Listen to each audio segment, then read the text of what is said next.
करते हैं big market voices में। हमारे साथ आज कंप्लीट सर्कल के मैनेजिंग पार्टनर और सीईओ गुरमीत चड्ढा जुड़े हैं, उनसे बात करते हैं। गुरमीत जी, गुड मॉर्निंग, स्वागत है आपका शो में। बैकग्राउंड काफ़ी अच्छा लग रहा है आपका, वैसे पीछे ये गोल्डन टेम्पल है। हाँ हाँ अनुज, गोल्डन टेम्पल है। हाँ, गोल्डन टेम्पल है ये। मुझे मौका मिला था वहाँ जाने का, तो इसके लिए काफ़ी शानदार ऑब्वियसली।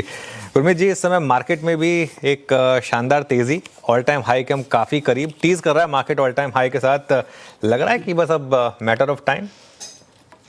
हाँ अनुज, आई थिंक टाइमिंग से क्वेश्चन वैन का है। ऐसा तो है नहीं कि वाई का नहीं है। और आई थिंक एक सेंटिमेंटल जो ब्लॉक है वो ट्रेड डील है। मुझे लगता है अगले कुछ हफ्तों में शायद होना चाहिए, क्योंकि कंस्ट्रक्टिव टॉक्स चल रहे हैं।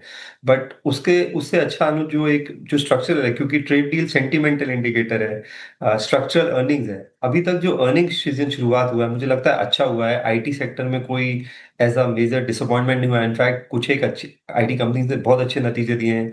आई थिंक एचसीएल के नंबर अच्छे थे लार्ज कैप में। इन्फोसिस टीसीएस भी ब्रॉडली इन लाइन थे। कोफोर्ज के नतीजे बहुत शानदार आए वीकेंड पे। मार्जिन्स बढ़े, रिकॉर्ड ऑर्डर इनटेक हुआ, उनका क्लाइंट कंसंट्रेशन रिस्क कम हुआ है। बैंक्स के नतीजे बहुत ही अच्छे रहे हैं। मुझे लगता है कि बैंक में और री रेटिंग देखने को मिलेगा, और दबा के एफडीआई आ रहा है अनुज। आप देखिए, आरबीएल हो, फेडरल बैंक हो, सम्मान कैपिटल हो, यस बैंक में पिछले 2 महीने में मेरे हिसाब से कुछ 60-70 हज़ार करोड़ का एफडीआई आया है, जो कि बहुत पॉजिटिव इंडिकेटर है सेक्टर के लिए। तो जैसे जैसे अर्निंग्स बेटर होता जाएगा अनुज, आई थिंक ये जो रैली है स्ट्रक्चरल होगी। लेकिन अगर अर्निंग्स वीक रहा और मान लीजिए ट्रेड डील हो भी जाती है, तो सेंटिमेंटल होगी और हो सकता है फिर वहां पे ज्यादा स्टे ना करे। तो मुझे लगता है अर्निंग्स थोड़ा सा पिकअप हो रहा है, इकोनॉमिक एक्टिविटी पिकअप हो रही है, वो एक अच्छा अच्छा इंडिकेशन है। ना बिल्कुल ठीक है। अर्निंग्स पटरी पे आ जाती हैं, जो अब तक लग रहा है।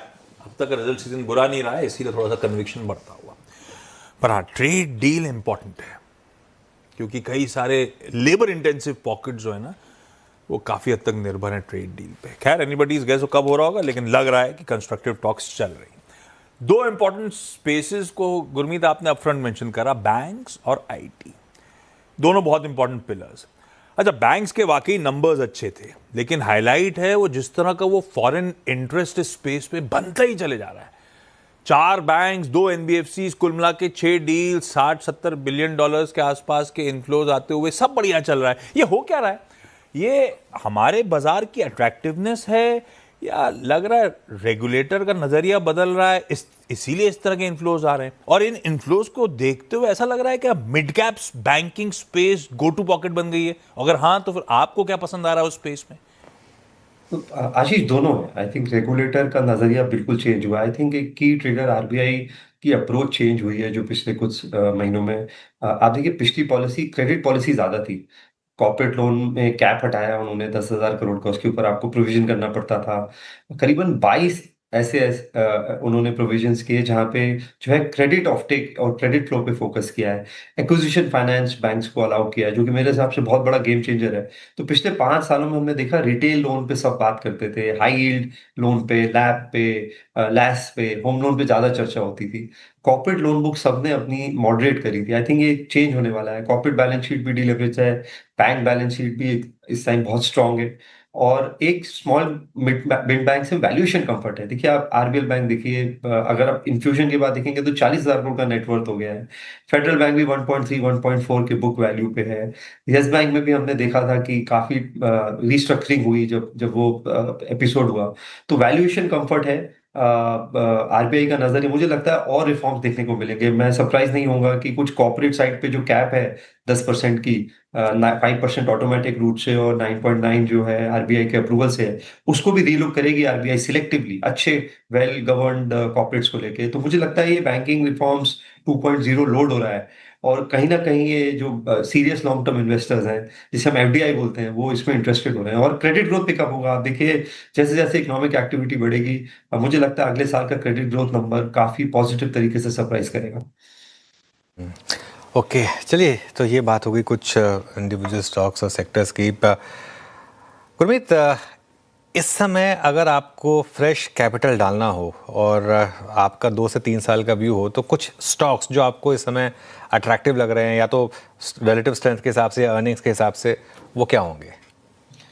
अनुज, एक स्पेस जो मुझे हमेशा पसंद रही है वो सीडीएमओ स्पेस रही है। फार्मा में। आप देखिए लॉरस के नतीजे बहुत शानदार आए, उनकी जो पूरी इन्वेस्टमेंट की उन्होंने, और इस स्टॉक को लेके काफ़ी बाज़ार डिवाइडेड रहा है, क्योंकि ये एक ऐसी कंपनी है जिसमें जो R&D है, वर्कफोर्स 22-23% है।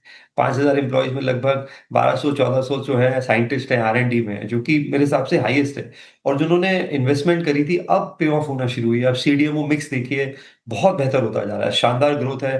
तो ह्यूमन हेल्थ सेगमेंट अच्छा कर ही रहा है। क्रॉप साइंस और एनिमल हेल्थ में बहुत ट्रैक्शन आपको आगे देखने को मिलेगा। सरप्राइजिंगली ARV में, जो एंटी रेट्रोवायरल है, जहाँ पे बहुत प्रेशर रहा है, उसमें भी रिकवरी देखने को मिली है। तो मुझे लगता है फार्मा आउटसोर्सिंग, CDMO एक ऐसा स्पेस है जो, मैं पहले भी बोल चुका हूँ, ये वो स्पेस है जहाँ IT आउटसोर्सिंग था लेट 90s में। तो डिवीज, लॉरस, न्यूलैंड लैब्स, हमें काफी सारे स्टॉक्स इस स्पेस में पसंद है। हम काफी ओवरवेट हैं इस पोर्टफोलियो में। US में बायोसिक्योर एक्ट ऑलरेडी सेनेट में आ गया है, तो अगर ये फाइनली पास होता है तो इसके बहुत लॉन्ग टर्म इंप्लीकेशंस है। तो हम हेल्थ केयर पे CDMO में निवेश कर रहे हैं। हमें ट्रांसफॉर्मर स्पेस बहुत अच्छा लग रहा है। जेन्युइन शॉर्टेज है और बहुत सारी कंपनीज हैं पावर इक्विपमेंट स्पेस में जहाँ कैपेबिलिटीज बिल्ड हो रही हैं। एक कंपनी हमने ऐड करी है, हिंद रेक्टिफायर, जो रेलवेज के लिए ट्रैक्शन कन्वर्टर ट्रांसफॉर्मर्स बनाते हैं। अभी उन्होंने फ्रांस में एक एक्विजिशन भी किया है कंपनी का, जो रोबोटिक्स में है। तो ये कंपनी हमें अच्छी लग रही है। हमें मिड साइज बैंक्स में आपसे चर्चा कर चुका हूँ, हमारे पास फेडरल बैंक भी है और RBL भी है। हम लकी रहे कि हम अच्छे वैल्यूएशंस पे इसमें एंटर कर पाए। और इसके अलावा हमें एक थोड़ा सा कॉन्ट्रेरियन व्यू है हमारा। हमें ऐसा लगता है कि केमिकल स्पेस में सिलेक्टिवली अपॉर्चुनिटीज आ सकती है, क्योंकि वैल्यूएशन लो हैं, 2-3 साल से कुछ हुआ नहीं है। और एक स्टेज पे मुझे लगता है ब्रेकआउट आ सकता है। हमने अभी पोर्टफोलियो में JG केमिकल ऐड किया है, जो कि जिंक रिसाइकलिंग, जिंक डाइऑक्साइड से रिलेटेड है।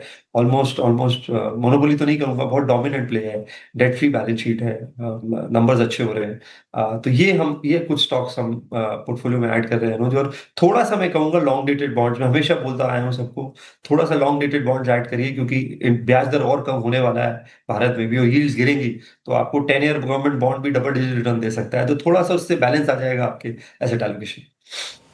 इंटरेस्टिंग है। आपको रखने CDMO प्लेयर्स रेडार पे, आपको ट्रांसफॉर्मर्स, जिस तरह के डिमांड सप्लाई डायनामिक्स हैं उसको देखते हुए वो स्पेस अच्छा कर रही होगी। मिड साइज बैंक, जिसकी काफ़ी दिनों से हम लोग भी चर्चा कर रहे हैं, गुरमीत कह रहे हैं ये स्पेस अट्रैक्टिव है। और केमिकल्स में सिलेक्टिवली बाइंग करने का मन, ये प्रेफर्ड पॉकेट्स हो गई कंप्लीट सर्कल के लिहाज से। अच्छा, वो बैंक डील्स क्या $7 बिलियन के आसपास हो चुकी हैं FY26 में अब तक। पता नहीं मैंने क्या आंकड़ा पहले कह दिया था। गुरमीत, IT से आपने बातचीत की शुरुआत करी थी। अच्छा, IT में थोड़ा बहुत वो वीज़ा रिलेटेड जो पॉजिटिव अपडेट्स आए, उसने भी थोड़ा बहुत मूड सुधारा होगा, पर एक्चुअल स्टोरी तो ग्रोथ पे होनी चाहिए। और अब तो सारे इंपॉर्टेंट मैनेजमेंट की कमेंट्री सामने आ गई हैं। कुछ ग्रोथ को लेके कन्विक्शन लौटा या अभी भी अधर में लटका हुआ है मामला?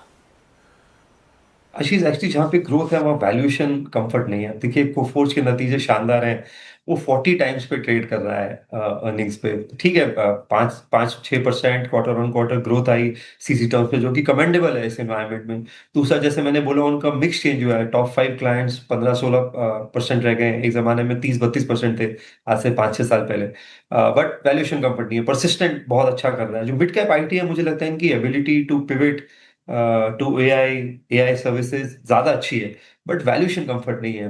परसिस्टेंट भी 50-55 की अर्निंग मल्टीपल पे है। तो मैं अभी भी थोड़ा सा अंडरवेट हूँ, और आप बोल सकते हैं कि मिड कैप IT में थोड़ा सेलेक्टिव हूँ। एक स्पेस जो थोड़ा मुझे लगता है अच्छा कर सकती है, वो KPIT है, जो ऑटो रिलेटेड है, क्योंकि ऑटो में एक बड़ा स्लो डाउन रहा है ग्लोबली भी, और काफी नेगेटिव न्यूज रही है इस पर। तो यहाँ पे जैसे जैसे ट्रेड डील्स होती जाएंगी, एक ब्रॉडर चिप शॉर्टेज दूर होती जाएगी, ये उस तरीके से उसका प्रॉक्सी और स्पेशलाइज्ड पे है।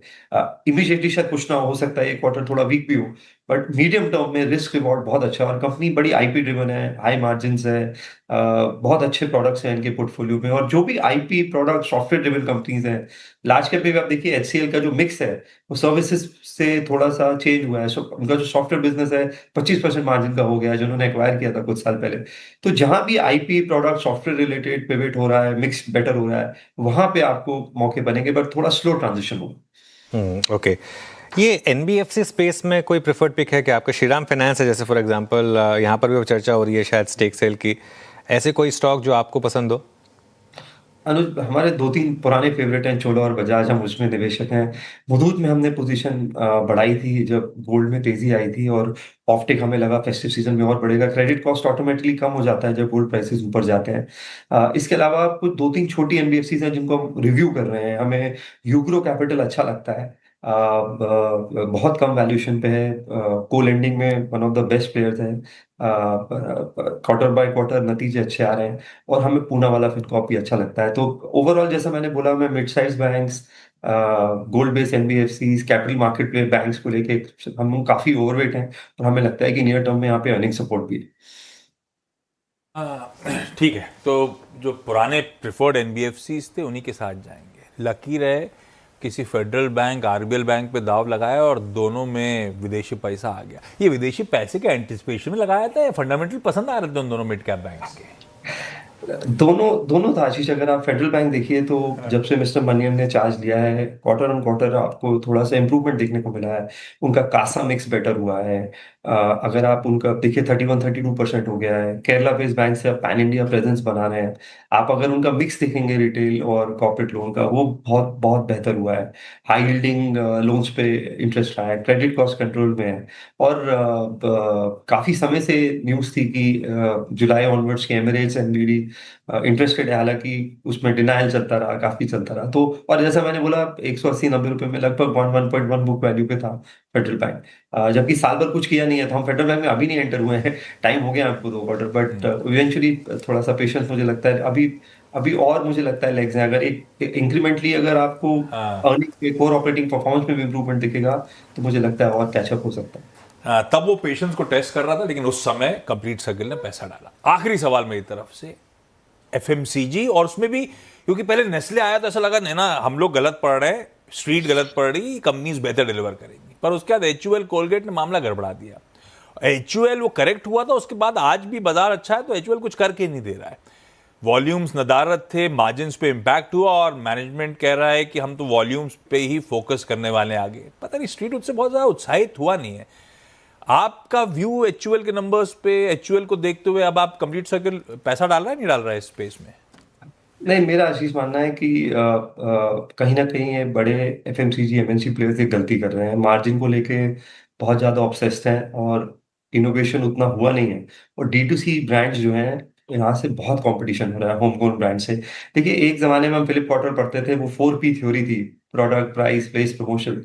अभी ये जब से ई कॉमर्स और चीप डेटा का आगाज हुआ है और प्लेटफॉर्म आए हैं, ब्लिंकिट जैसे, स्विगी जैसे, बाकी जैसे, तो सडनली प्लेसमेंट का और डिस्ट्रीब्यूशन का काम कोई और करके दे रहा है आपको। तो एक जो मोट होता था आपका डिस्ट्रीब्यूशन की, मेरी रीच है, इतने आउटलेट्स हैं, वो मोट अब उतना स्ट्रांग रहा नहीं है। और कहीं ना कहीं थोड़ा पिवट आपको करना पड़ेगा। तो हमारा फोकस ई कॉमर्स पे, क्विक कॉमर्स पे ज्यादा है, जहाँ पे ग्रोथ ज्यादा है। सिलेक्टिवली एफएमसीजी पे भी कंपनीज हैं जो अच्छा कर रही हैं, जैसे हमारे को टाटा कंज्यूमर है, जिनका फूड डिवीजन और पिवट उन्होंने किया है बेसिक। तो मेरा मतलब है सिलेक्टिव होने की जरूरत है, और कहीं ना कहीं मुझे लगता है न्यू एज बिजनेस इनको इम्पैक्ट करेंगे और आगे भी। ऑल राइट गुरमीत जी, बहुत बहुत शुक्रिया आज हमारे साथ जुड़ने के लिए और हमसे बात फिलिप करने के लिए। कॉटलर की याद दिलाने